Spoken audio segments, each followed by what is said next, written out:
Hey everyone, how is everybody doing today? So far, my morning has been interesting. So earlier, after I dropped my daughter off at school, I sat down. I'm like, okay, I want to knock this video out early because I've got all this stuff I got to do. And so I'm sitting here talking to y'all like usual, doing the video, and my electricity went out. And it went out. It was like 7:45 this morning. It just came back on. It's 11:30. So that was fun. But yeah, now they're doing road construction on the main highway, and so I've had all kinds of issues because they're moving electrical lines, they're expanding the highway, moving fiber optic cables. I think yesterday I actually accidentally cut into one because my internet was out. Usually I'll at least get some kind of message from my internet provider saying, hey, you may not have internet later because they're moving lines and stuff like that. I didn't get one yesterday, so I'm assuming someone cut the wrong thing. But anyway, so yes, road construction is a big pain in the arse right now. But yeah, so that was interesting. So while I was waiting for the electricity to start again, I decided, I'm going to start cleaning, what I can. Can't really do just too much here when my electricity goes out. So does the water, because I have a well, and the pump that supplies us with water runs on electricity. So no electricity, no water. So it's like, I'm just going to take this time to clean out my main altar. I hadn't changed the altar cloth in a while. I just got finished with all my full moon work. I wanted to start some new workings, so perfect time. I don't need electricity to do that. I have my floor to water, so I was cleaning stuff out. And while I was cleaning my altar, I had everything pulled out. I had just wiped it down, so I started to put things back. Switched out altar cloths, put a new one down, and I noticed at my feet what I thought was my cat was following me around. Peeking and looking at what I was doing, like cats like to do. They're nosy creatures. And I was looking down, I looked down to, like, what are you doing? Being a smart ass, like, can I help you with anything? And when I looked down, it looked like the shadow of a cat. And it just kind of went poof, gone. I mean, just was gone. I was like, okay. Look back, and there's my cat, and she's lying in the sun, sunning herself, and she kind of looks at me like, don't ask me, that's your area, and she goes back to grooming herself. So that was interesting. And, there's been a lot of interesting stuff going on, especially now that the veil is just gradually getting thinner and thinner as we get close to Samhain. And I thought it was really interesting how, things I'm experiencing and how my animals interact with those spirits. Now, my dog is oblivious, y'all. Maybe some dogs are really perceptive about stuff like that. My dog is not. She is so not. Anytime I'm about to perform any kind of spell, anytime I do anything like that, she crawls off and sits in a chair and falls asleep. She has no desire, want, or need to be around when I'm doing any of that. As far as whenever the spirits are around, she doesn't do shit. She just sits there. My cat, on the other hand, and let me make this clear real quick, I do not have any animals that are pets that are familiars.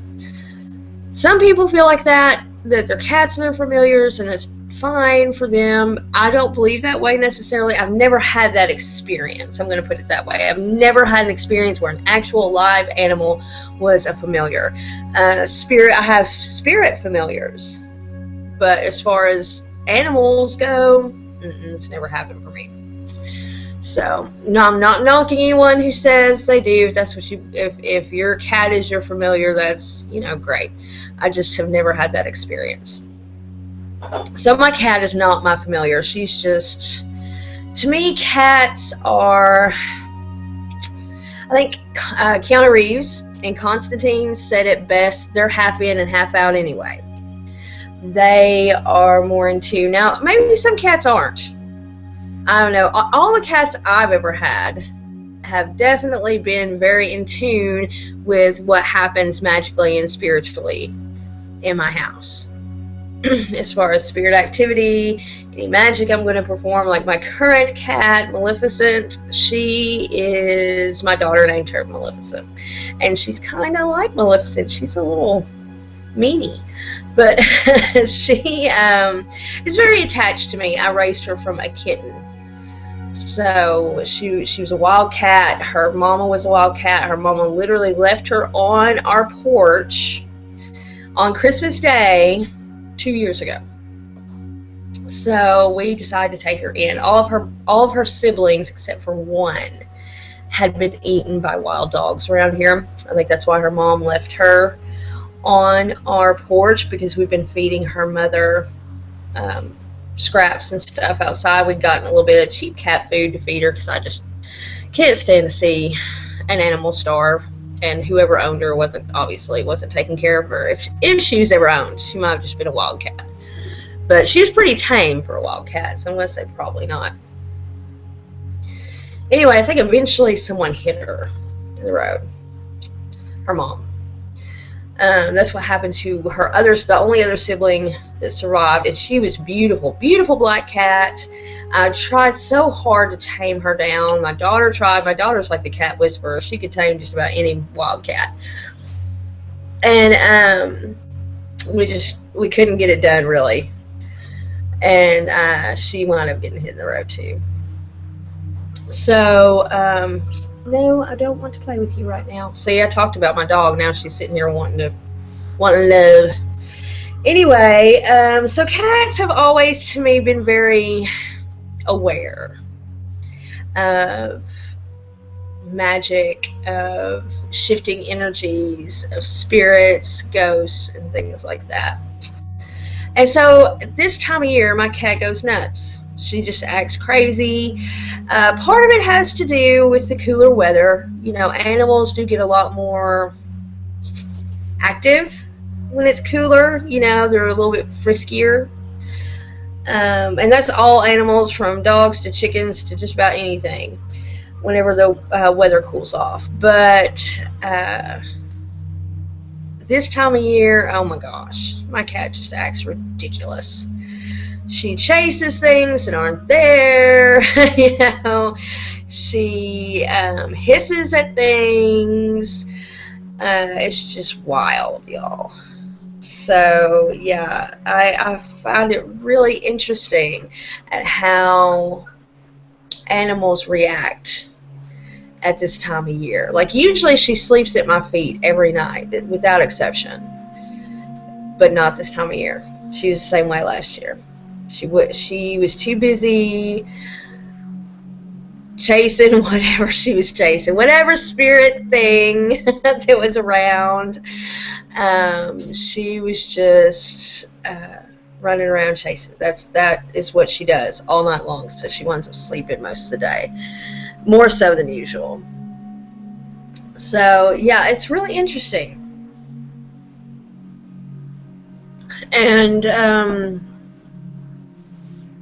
she really enjoys interacting with the various spirits. Like this morning when the electricity went off, and I noticed when it was really still like that, because even if you don't have music playing, you don't have the TV on, you still have background noise. You hear your fans, air conditioner, whatever you have going on. Yes, we still have our air conditioners going on in October here in the South. It's hot.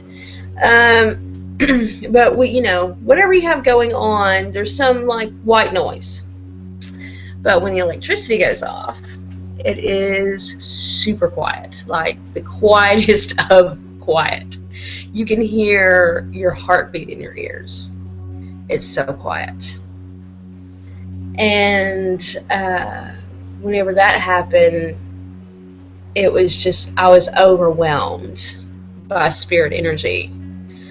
I could smell my grandmother And you know how people have distinct smells, and it smelled exactly like her. And it was really kind of overwhelming and emotional, because smells are such a big trigger as far as memory goes. Man, I could smell her everywhere.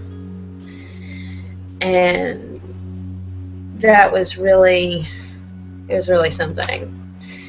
And in fact, I was wondering when I would notice her being around. I mean, which she comes by every once in a while anyway, but usually this time of year, it seems like it's constantly, you know, she's constantly around, and I hadn't noticed her presence as much this month.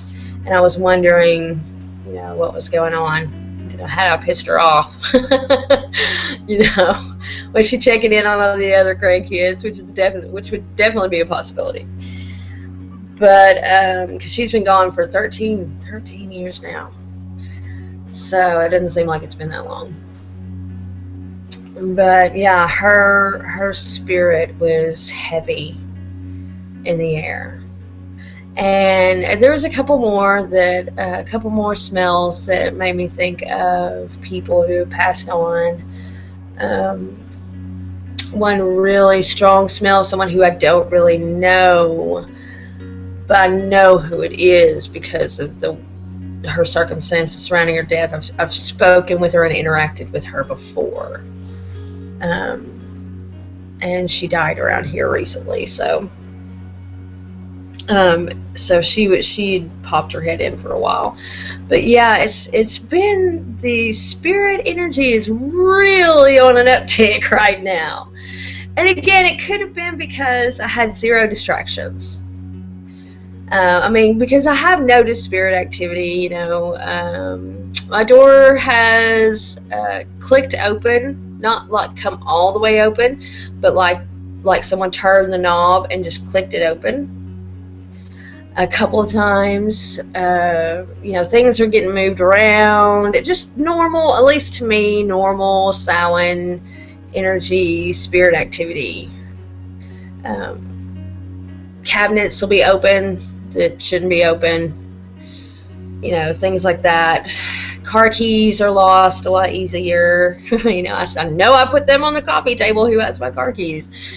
And we'll find them in, you know, hung up in where we keep our keys. You know, we have one of those little key hangers next to the door, and they'll be there when we know that we had them out, and because we're getting ready to go someplace. So, okay, you've gotten the left love. My dog is just bothering the hell out of me, y'all. Anyway, yeah, it's been interesting. So I would love to know if y'all feel like it's been super interesting where you're at. If things have gotten heavier. You know, to me it feels like, even though I'm alone in the house, it feels like the house is very crowded.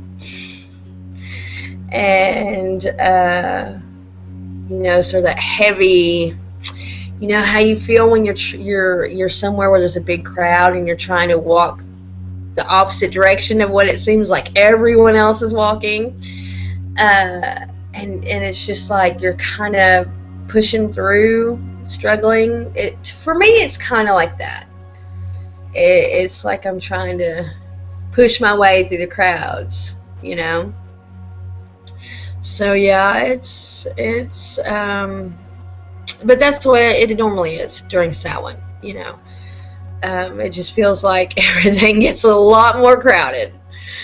So let me know what, you know, if anything interesting has happened to you. I'd love to hear about it. If you feel like things are a little bit more intense now. To me, this Samhain season is more intense than last Samhain. Last Samhain, it didn't get intense for me until like right up to Samhain, like the day before, and then all of a sudden I felt really heavy, very crowded, trying to walk through a crowd. But this year it seems like everything's getting everything has a big early start compared to last year. So do you notice a difference between this year and last year? I would love to know if you do. So please comment in the comment section with any comments and share your experiences. Do a video, you know. I would love to hear. So many people have done videos. The Autumn chick has talked about her experiences, and those were really interesting to listen to. I believe the Deviant Witch talked about his experiences so far in a video he did here a while back. So yeah, people have been sharing, and I would love to hear more stories. I love it. I love this time of year. I love the spirit activity this time of year. It doesn't, I mean, I know, yes, it does have some effects. Like I get sleepier easier. My energy's a little drained. I usually have to like really beef up the personal shield, so, you know, nobody's feeding off of me, no spirits are feeding off of me, but so I do get a little more lethargic, as you know, earlier in the evening. But other than that, I love it, y'all. I love this time of year. I love the experiences. I think they're thrilling. I love connecting to people who passed on. I just really enjoy it. So yeah, let me know, guys. So y'all have a wonderful day. And stay in your magic, witches. Bye.